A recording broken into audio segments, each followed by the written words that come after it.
Hey YouTube, welcome back to Ray's Rides. Wanted to just do a quick video to go through some of the comments I've received following on from my videos that I've posted about the unwrapping and my first ride review of the 1300 GSA I picked up last week. First of all, thank you very much for all of your comments, all of the views and all of the subscribes and likes. Really appreciate that. It's going to help me grow the channel. Several of you have said you can't wait to get yours. Yours is coming in a couple of weeks. All I can say is I think you're going to love it. If it's like mine, you're going to love your bike, and if you've had GSs before, it's going to be fantastic. So best of luck with that, and I hope you enjoy going down to the dealership to pick it up. Right, what I've done in no particular order is just listed 10 categories, and I'm just going to go through them and give you my own opinion and my response to them. So the first one, and probably the biggest one out of them all, is the looks of the bike. Some of you have said you absolutely love it, and some of you have said that you don't like it at all.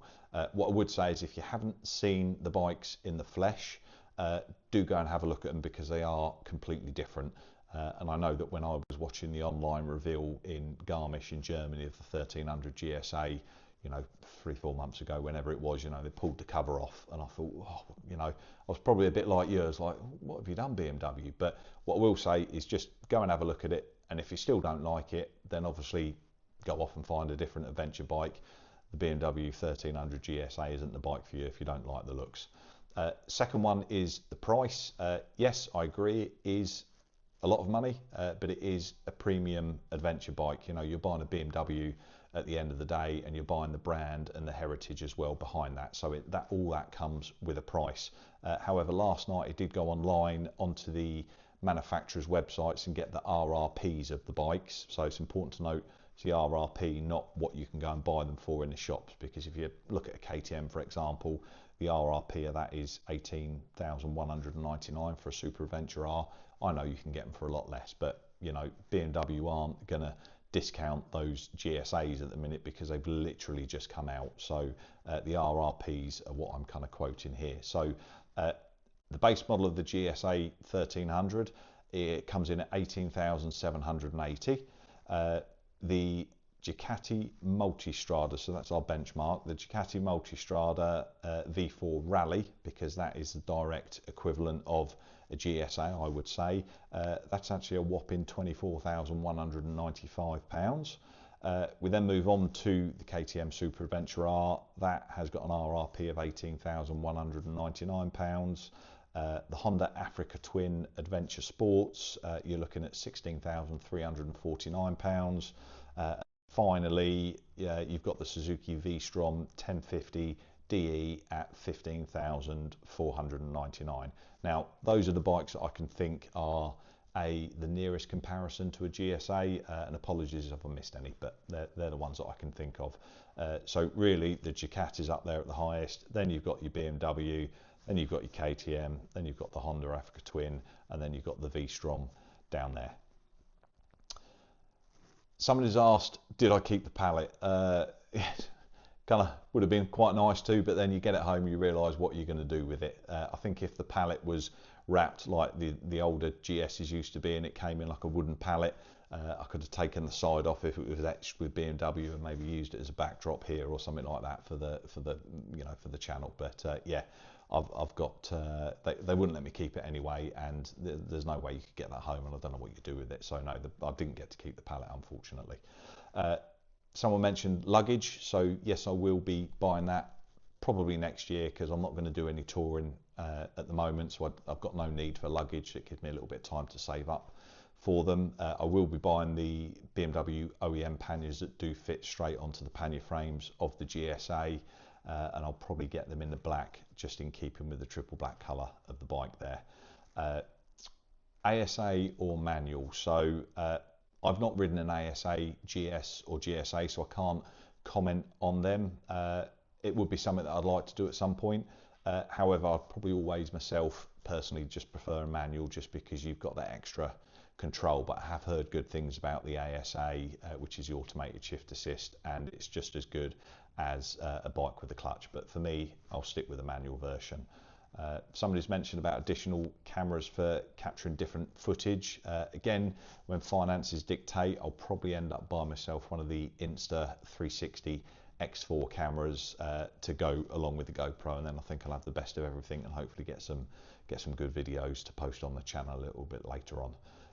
The colour of the tank, someone suggested it looks a bit purple. I kind of get that, because at glances it does. I'd say it's more, when you see it, it's more like a bronze colour, but it's that lacquer that's on it. They've really put a load of lacquer on top of that bare aluminium, but it does just finish the tank off. And I think because of the size of the tank, because it's 30 litres, if it was all black with the rest of the triple black, it wouldn't look as nice as what it does now. So I think they've done that as a bit of a standout feature, but it's lovely. So yeah, again, go and have a look at one in the flesh if you're not sure. There are other colours in the range to choose if you don't kind of like it, but I think you will if you're interested in triple black.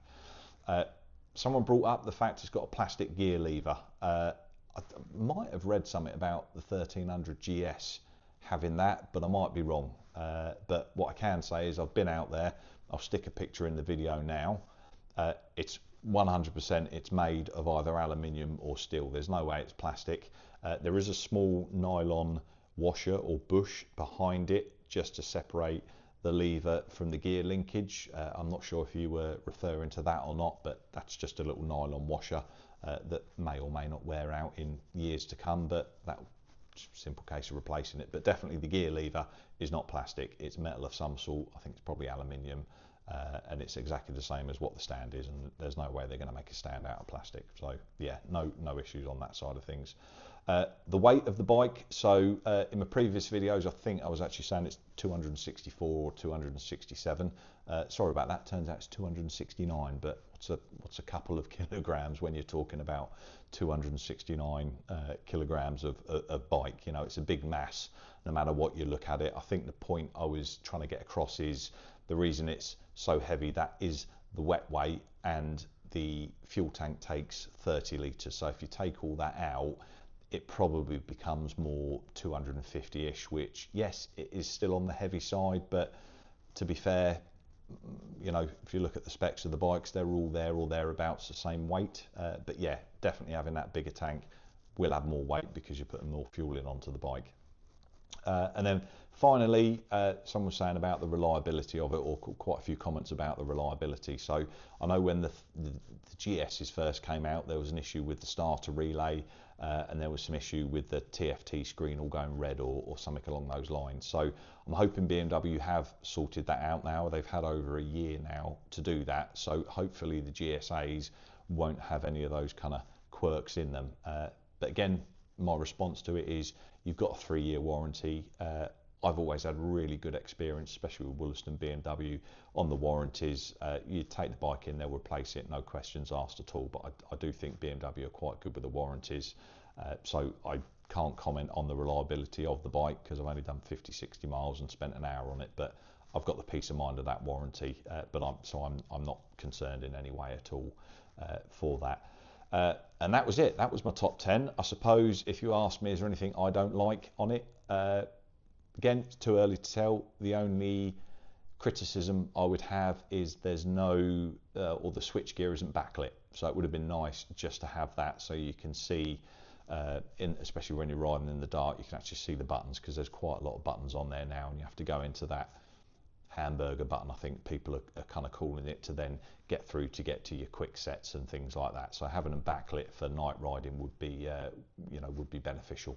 But other than that, that's it. I'm still enjoying the bike, and hopefully we'll get a few more nice days out before the weather turns really nasty here in the UK.